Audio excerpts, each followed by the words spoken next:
Compartim una estona de conversa dins l'Espai Maneres de Viure i Pensar amb el periodista Carles Capdevila, un home de llarga experiència a la ràdio, també a la televisió, autor de diversos llibres, columnista de premsa i des de 2010 director del diari Ara.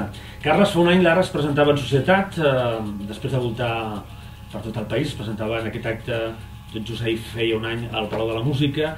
L'edició impresa sortia un dia d'eleccions, un 28 de novembre, i caram, com ha estat l'any, que hem deixat enrere? Sí, jo et puc assegurar que han estat 10 anys. Han estat 10 anys resumits en un any. A la gent li pot semblar un any, perquè la gent té la percepció equivocada del temps, però crec que han estat 10 o fins i tot m'atreviria a dir que 12. Sí, ha estat un any intensíssim, de fet encara no ha passat.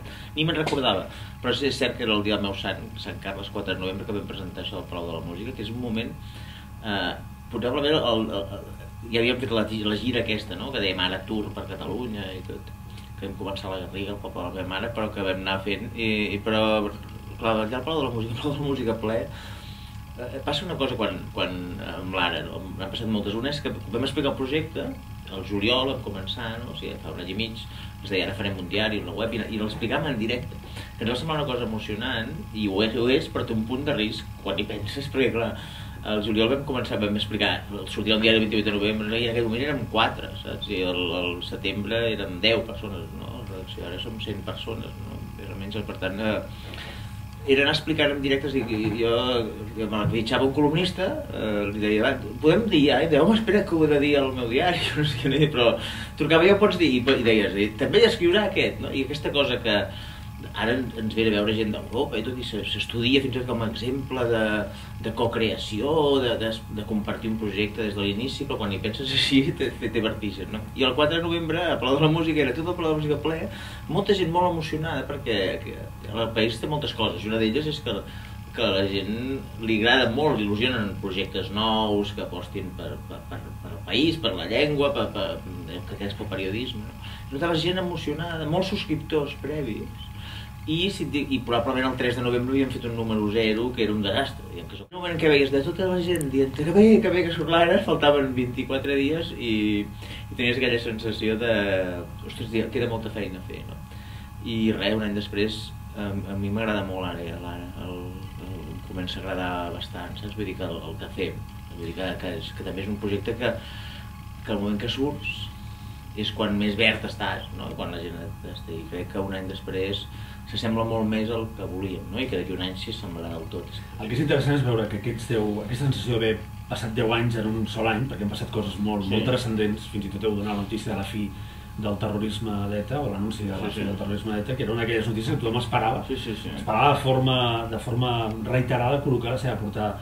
Doncs aquesta condensació de 10 anys en un sol any també suposo que us ha facilitat les coses, perquè us ha fet pensar en com desenvolupar informacions d'una dimensió molt important, no? Amb una transcendència. És un màster, sí, és un màster absolut. És que sí, o sigui, clar, quan hi penses, i això sí que ho comparteixo amb companys d'altres mitjans, això, és veritat que hi ha èpoques, sempre passen moltes coses, però hi ha aquests mesos, ho dèiem inicialment, però han estat molt intensos. Si tu sumes les crisis, hi ha la crisi econòmica i pel que suposa, no és només Europa, explicar a Europa la feinada que és, no? Hem tingut la revolta... Explica aquesta darrera setmana, és complicat. Per les revoltes àrabs, si tu mires, la primera setmana nosaltres vam sortir supernerviosos, no sé què, el dia primer ho vam triar nosaltres, el dia de les eleccions, per tant vam tenir una nit electoral. El dilluns 29 de novembre el Barça va guanyar 5-0 al Madrid, que és una de les coses inesperades, diguem, un 5-0 al Madrid de Mourinho, el primer de la segona portada, i dius, la segona portada, i jo pensava, he de fer una portada d'un 5-0, això és una portada molt important, la tinc penjada al despatx perquè va quedar mona, però pensava, has de fer una portada d'un 5-0, però és que aquella setmana van passant coses, el govern, i recordo ben bé el divendres, que estava... El divendres jo estava, però mort, i a les 10 de la nit vaig dir, me'n vaig, perquè els primers mesos jo vaig fer gairebé tota la redacció, però bé que jo mesmo em vaig obligar a dir els primers mesos, inclús cap de setmana, sempre arribaré el primer i marxaré l'últim, no? Per tant jo arribava a les 9 del matí i marxava a quarts d'una cada nit. I el divendres vaig dir a les 10, així, me'n vaig, i em van dir, és que han ocupat els aeroports, dic, però estan ells, dic, i a més tenim la portada feta, i dic, no, però és que els estan militaritzant, i dic, és important, i em van dir, sí, i et diuen, no ha passat mai, saps, aquella cosa, no ha passat mai, i dic, per què ha de passar la primera setmana? Dic, no pot... Però tenia una sensació gairebé de nen agafat del llit, vull anar a casa, de dir, sisplau, que marxin aquests militars de l'aeroport, aquests controladors, perquè semblava una broma que en una setmana passés això. Dubtes per fer una portada? Avui hem fet la 340, no? Doncs de 340 portades, cada dia hi ha molta cua per entrar-hi i no ens hem trobat. Algun dia hi trobes, però molt pocs, de dir, ai, què hi posem? No? És a dir, que cada dia hi ha protagonistes disputant-se-la. Per nosaltres, quan vam veure clar que el moment era important, era probablement per les xarxes socials. O sigui, jo tinc la certesa que canvia molt més el periodisme a les xarxes socials que no fins i tot internet. Les xarxes socials, hi ha una frase que ho defineix molt bé, quan jo feia el projecte me la van explicar un dia d'una enquesta que s'havia fet als Estats Units, no? Que li demanaven a un estudiant, tu on busques les notícies? I va dir, enlloc. Si la notícia és important, ja em trobarà. No? És a dir, aquest canvi, que per mi és un canvi brutal de concepte, que és jo m'aixeco al matí i no entro a ara.cat, o no entro al periódico.cat, o no entro a avui.cat, o no entro a newyorktimes.com, sinó que entro a Facebook o Twitter. I els meus amics em diuen, has vist l'article d'avui de l'Alberto amb l'Ara? I dius, vaig a veure. Per tant, al final és un canvi en què la majoria d'usuaris llegeixen el que els recomana un amic.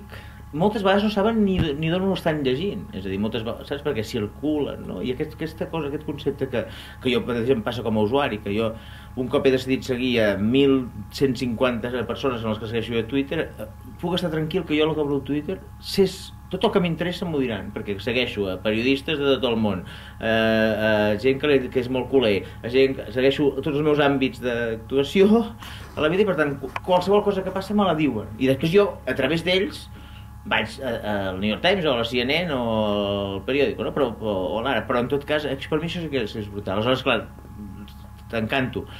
Vam pensar, home, si en un moment de canvi tecnològic i de canvi de manera de pensar de la gent crees un nou mitjà amb una redacció més jove, que neix ja a dintre de Facebook i Twitter, que la redacció és totalment integrada, no? que vol dir que tothom fa de tot, no? Perquè aquesta és l'altra cosa, que és que hi ha molts mitjans que s'han vist obligats a anar externalitzant o anar delegant amb altra gent això, no?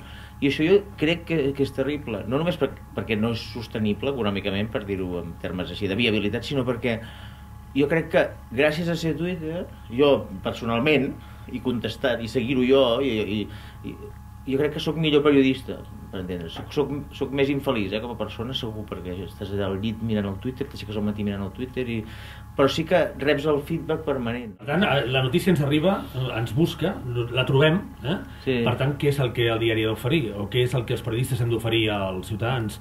Informació, ja ens arriba, la reflexió, l'anàlisi, hem de socialitzar el coneixement, què hem de fer, Carles? Per mi és molt fàcil d'explicar, de fer és impossible gairebé, o és dificilíssim, per mi és molt fàcil d'explicar què és, almenys és el que em plantejo de l'Ara. L'Ara ha de ser un mitjà que s'estimi, primer que els entengui, però segona que s'estimi, que se'ls estimi molt profundament els seus seguidors, que se'ls estimi. I per tant, tu ets un seguidor meu, no? Doncs va, jo t'estimo tu, i per tant vull saber com ets tu, i intento posar-me a la teva pell, i per tant penso que tu probablement tens un smartphone, no? Si ets un que tens un smartphone, tu voldràs que l'Ara sempre sigui el primer de dir-te les coses per tu importants, no? Que en el nostre cas hem apostat per temes de país, per temes d'internacional, per temes d'economia, per temes macroeconòmics, per temes d'educació, però hi ha uns quants temes en els quals nosaltres volem ser els primers que t'ho direm a les xarxes socials i a la web. Els que en el paper t'ho farem més explicatiu i més profund. Això, no? Jo crec que és entendre't i servir-te per Twitter, mar i aire, allà on ets tu, no? Per entendre't, pensant tota l'estona. I això, què vol dir? Al final, que no et podem donar el mateix, que per mi sí que és l'error dels mitjans, inicialment a l'entrada d'internet, que és donar el mateix a tot arreu, perquè és que és molt difícil fer-ho diferent.